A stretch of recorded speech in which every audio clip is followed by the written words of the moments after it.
What happens when a metropolis runs out of water? In one Indian city, nearly 11 million residents are finding out. I'm Malika Bilal, and you're in the stream.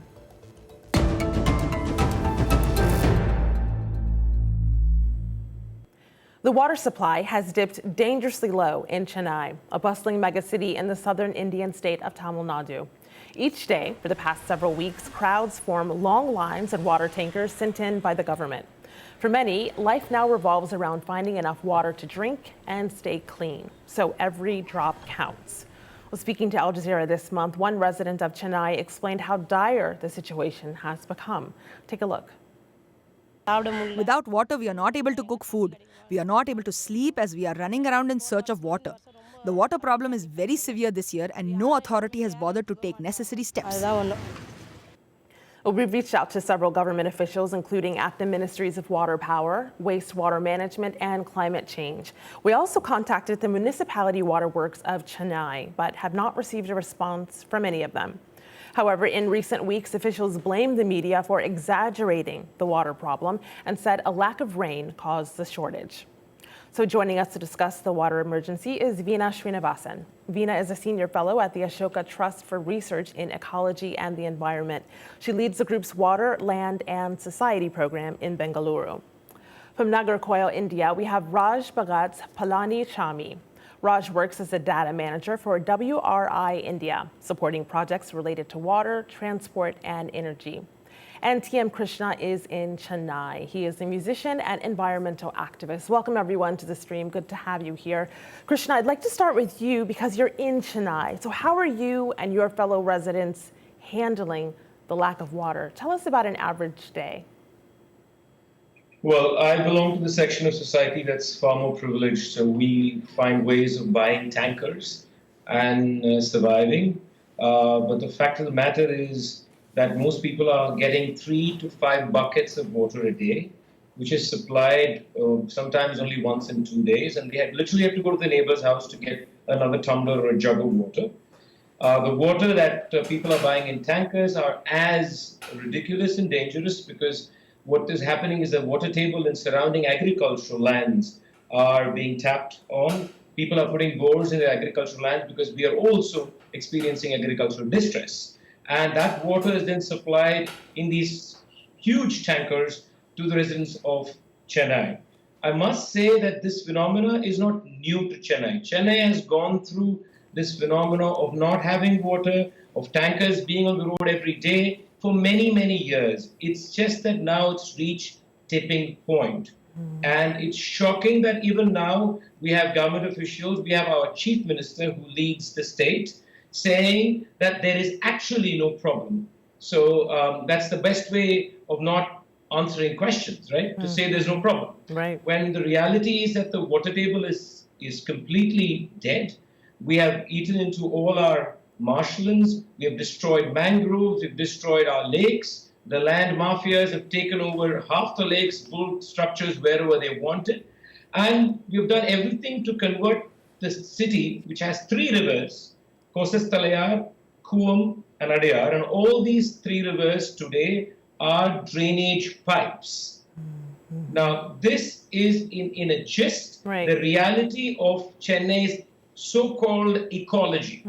No, Krishna, So I appreciate that context there because I think it's so interesting to hear that this is not necessarily new, but it is now more dire than it ever has been. I wanted to share with you a perspective from one of our community members in Chennai who tweeted us and said, we get 20 to 25 minutes of water daily. I think 0 day, it's around the corner. And of course, 0 day referring to that day when the taps will completely run dry. Veena, talk to us about what your family faces, because I know your father lives in Chennai.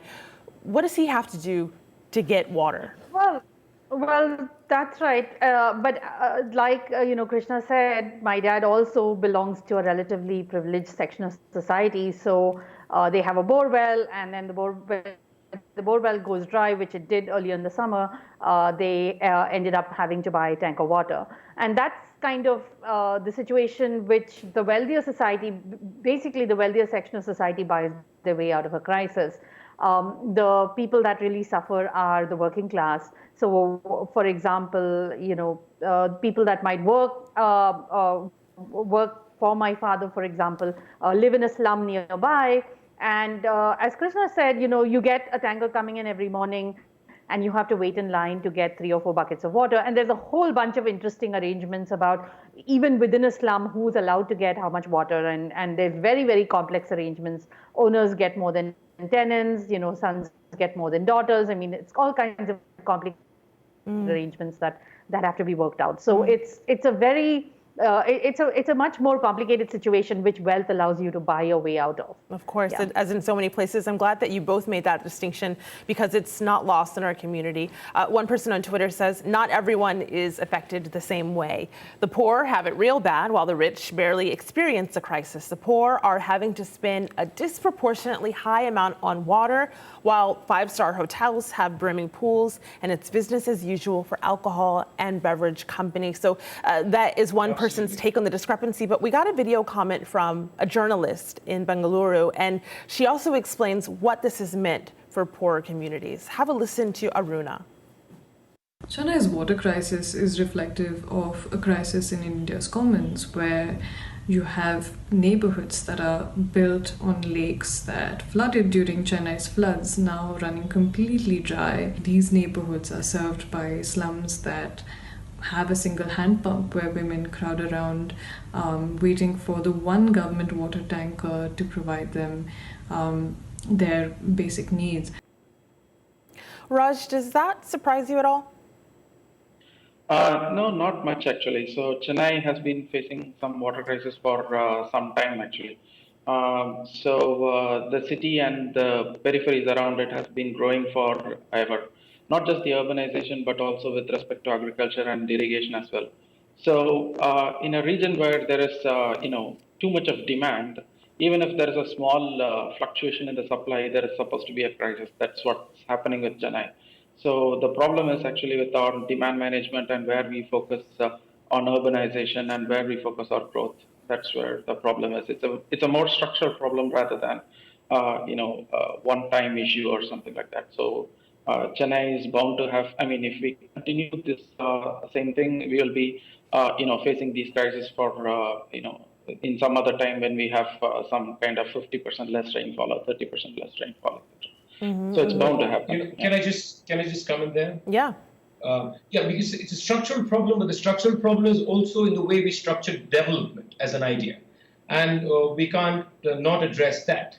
Because if you look at what has happened in Chennai, not just the urban, but the surrounding areas, you see the extent of damages we have done to all our natural methods of, filling up our water table, of, helping us during the floods. It's a crazy city. It's a city which was flooded just a few years ago, which does not have water today. That should tell you there's something fundamentally wrong in the way we have looked at the idea of development. We have looked at the idea of where do we construct, where do we put our thermal power stations, what are we going to do with all the natural vegetation, natural ways in which water actually percolates down into the water table. All this has been systematically destroyed.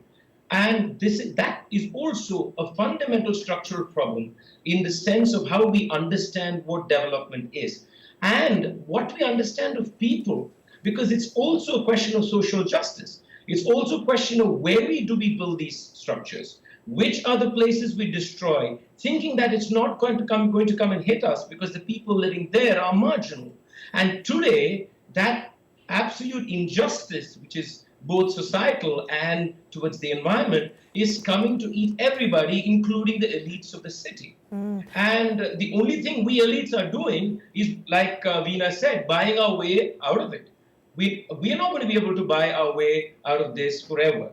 And there needs to be complete rethinking of what we are doing to our marshlands, what we are doing to our mangroves, what we are doing to our lakes. And we know this city is a city that is prone to very wary, we can't be sure of when the rains come. Therefore, with these whole lake systems around this whole city, which was feeding and storing all this water, where are these lakes now?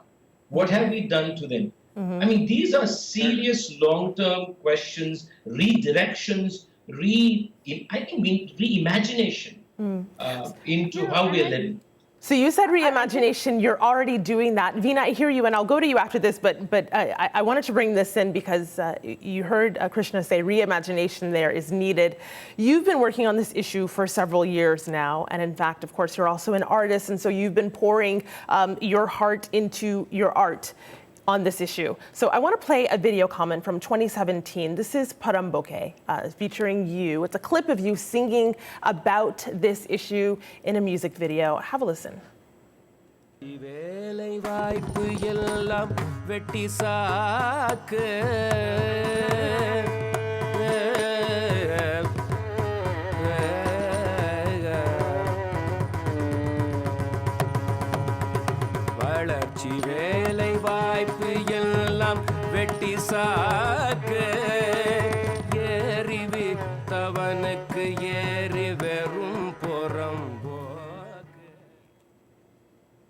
So Veena, Krishna there was singing about sacrificing water and other natural resources for the sake of quote unquote development in Chennai. How did we even get to this point?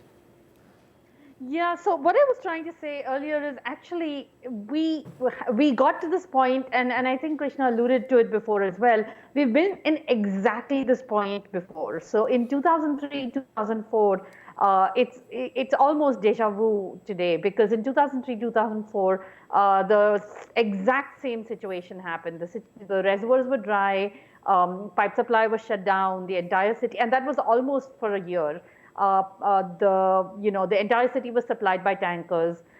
It's almost every single thing that's happening today happened 15 years ago. And the thing is that there was no doubt even in 2003, 2004 that nothing was fundamentally going to change if we continued along the same path.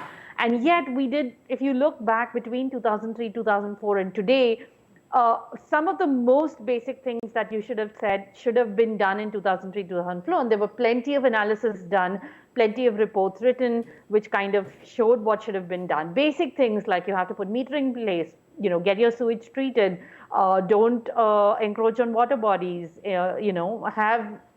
make sure that your storages are kind of intact, because storage is pretty key to the entire situation.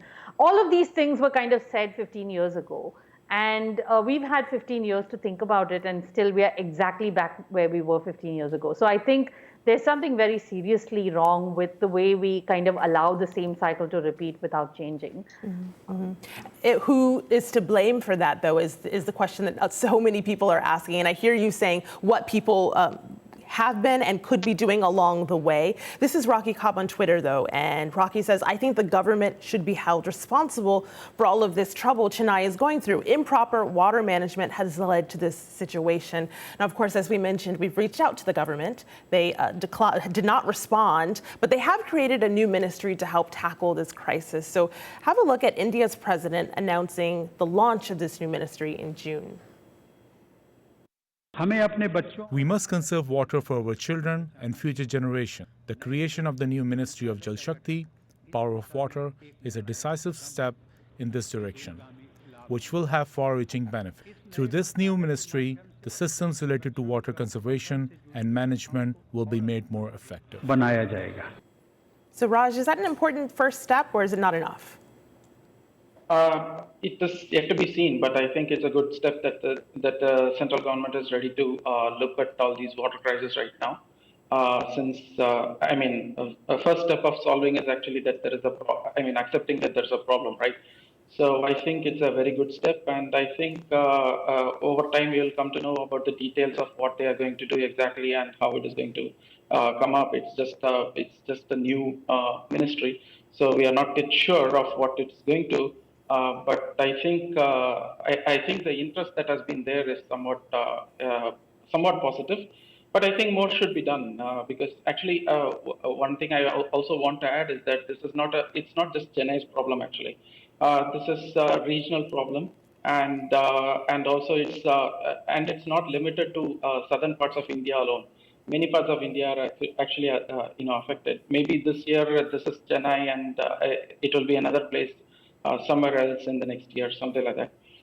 So I think some of the macro issues need to be addressed. There are problems with the way we urbanize, but there are other problems as well, which are more regional in nature. And I think that has to be addressed. I think for now, it's central government's interest is actually very interesting.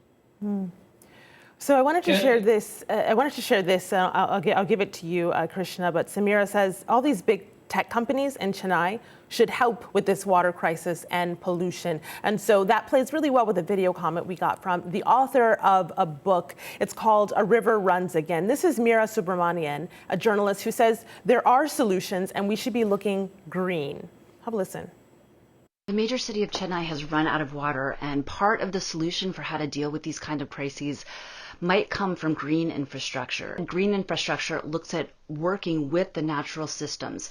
I saw examples of this in Rajasthan when I was working on my book, where they built johads, just small check dams across the landscape. It helps capture fleeting monsoon rains that South Asia is so dependent upon and lets them percolate down and recharge aquifers. This is part of the solution, along with gray infrastructure, to depend and look towards these green infrastructure techniques. It could be an example for India and for the world. So Krishna, you heard her take there. What did you want to add? Yeah, I mean, I completely agree. I think the land use issue, that is what we do with land use, we have to ensure that water bodies are protected. See, the landscape has to be healed, and there has to be vegetation again in catchment areas. And so, I mean, I agree with her entirely. And this is the direction we have to go. But I have this little worry about techno fixes. And we have this obsession with techno fixes. And now we hear everybody talking about desalination as being that one magic trick that will solve the problem. And we all know that is a whole load of nonsense. Because, first of all, it is not economically sensible to go in that direction. Secondly, we have to look at also what we are doing with all the sea life, because all the highly salinated water will be discharged back into the water. So the government is now talking about, I think, 1 or 2 more desalination plants. So when we talk about tech companies finding solutions, I'm a little nervous about it, with all due respects to them and their intentions, that we can't look at this instant tech fixes. These are like Band-Aids, and they're not even Band-Aids because they're going to probably hurt more. So we have to look at really, like she suggested, systems that we can use, the way we can regenerate what systems were already there in place. And we have to agree, like Palanisabi said, that the pressures are far more now, the populations are far more now, which means we need to think of different ways of catering to these issues and finding newer methods of going green, but going green in a way that is appropriate for the problem. I mean, there's this whole idea of just planting trees and we think that water will come. That's also nonsensical, by the way, because we should know where to plant those trees. You can't just plant trees everywhere and think that the water table is going. So then it needs a lot of nuance and it needs a lot of time and patience from community members. And definitely, who's to blame? The governments, not just the government, but in plural. Right. The governments are to blame. The fact that they are in cahoots And most of the times with the land mafias. Krishna, as you're speaking there, I could see Raj trying to get in. Raj, before you speak, I wanted to share with our audience something from you. This from the City Fix, this headline, July 16, 2019, India's environmental challenges in 10 images. But this is the image that I want our audience to see, stress on natural resources. The city of Chennai is going through one of its worst ever droughts. Of course, we told you that already. So this image shows the drying of one of the lakes between October 2018 and May 2019. And it's a primary water source for the city. You can also see the images of not just this lake, but others on the back wall behind me. Drastic scenes here. So when Krishna says we need structural change, we need infrastructure change, how do you even go about starting it when the images look like this? Okay. So actually, within the urban context, yes, we need these kind of blue-green infrastructure, for example, for rainwater harvesting or wastewater reuse, and protecting our buffer. Protecting the lakes and the buffer actually. But actually, as I said, there is a problem with the demand side. And in India, actually, agriculture is the biggest, consumer of water, even within the Chennai metropolitan region. So in that perspective, I think the biggest intervention that we have to make is actually with improving irrigation efficiency, actually. So that can save a lot of water. That is the first first set I'll think that a good government will do. The second is actually I want open data actually. One thing is that lots of experts talk about water resources and water management and all these things, but actually they need data to test all their solutions. In fact, I mean identifying the problems or testing the solutions. We need a lot of data, and India is actually a very much a data deficient country. That is another problem. That is another problem that we have to address. I mean, there are so many experts around India who can provide solutions, but actually they do not know because actually they do not know where the crisis is going on. Nobody knows where the piped water supply is. Nobody knows what kind of what is the current supply right now is not known to the public that easily. So I think first thing that government, and this is not a very tough thing to do actually. In this case, actually, the tech companies, if they are willing to, do something, they can intervene and they can provide some kind of a way to disseminate this data and assist the government to create. That is. These are very simple. These are not actually very complex Okay, issues. Actually, you can solve it. Can I add a quick solution? Go ahead. This thing as well. I think Singapore has been well regarded throughout the world for using the four taps idea, which is basically wastewater, groundwater, stormwater, and piped water. And that's something we've done really not done in India. So I think for me the principle is very simple. Don't do the big destructive stuff before you've done the small simple stuff. And the small simple stuff has been proven. There's plenty of examples, and that's basically using all available sources that are local to the city before you start doing crazy either desalination, as Krishna pointed out, which creates the dead zones and the marine life and damage to marine life, or the interbasin transfers, which have their own problems. But the four taps, like Singapore or other, and then just basic good planning, I think is the place to start for sure. And I wanted to pick up on something that was said earlier, that of course this is not just Chennai. This is happening in several places. So take a look at this map here. Be afraid, be very afraid. This is World Resources Institute. So Raj, you shared this with us, and this you can see the indication of where other countries are and where the risk is higher and where it is a little bit lower. Analyzing locations here, low is the yellow and the high is when it's in black. So that is just a view on what this will look like around the world as we go forward. And we got this tweet from someone watching from Cape Town who says, check out this book, One City's Response to a Record-Breaking Drought, because of course Cape Town was facing day zero as well. So Krishna, as an activist, in the last minutes as we wrap up this show here, as an activist, are you looking to other cities for how to deal with this? Yeah, I mean, there's one important point I want to make is that this is, like you said, it's not just Chennai's problem. We are looking at other cities, but it's also important, I think. We're getting a lot of attention now, but we're getting pity. And I'm a little more than uncomfortable about that, because I think the West needs to actually take responsibility also, because climate change is a major issue. We can't ignore that. And historical responsibility of the industrial countries cannot be not discussed at this juncture. We just don't want pity, but we want some amount of acceptance of what they call loss and damage, ecological debt. And if this is also not addressed at this point of time, because finance is going to be needed, and finance is, in my opinion, an obligation of the West, obligation of the developed countries. And that also needs to be taken into consideration when they are discussing Chennai or anything, or just look at the map that you just showed us. It's not just Chennai. So we should be looking at other cities, but the fact of the matter is that the world, the Western world, also owes the developing countries financial, not help, but their duty, because this is also a climate change, a global issue in which they need to take responsibility. We will take care of the land use problems and the immediate surrounding problems and the data. I don't know whether the data is hidden or data is unavailable, but that you will be able to answer better than me.